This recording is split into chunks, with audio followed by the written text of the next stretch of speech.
Hola! Buenos días! Me amo Edeline Mendoza Rapas. Mucha gusto! So we are here to learn Spanish alphabet. So let's start.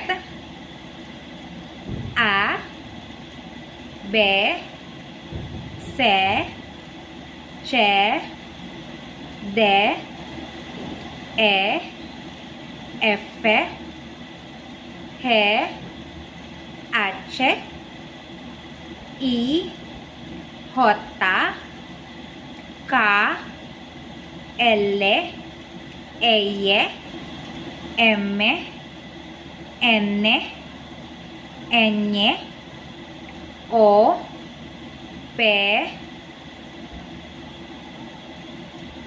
Q, R, doble R, S,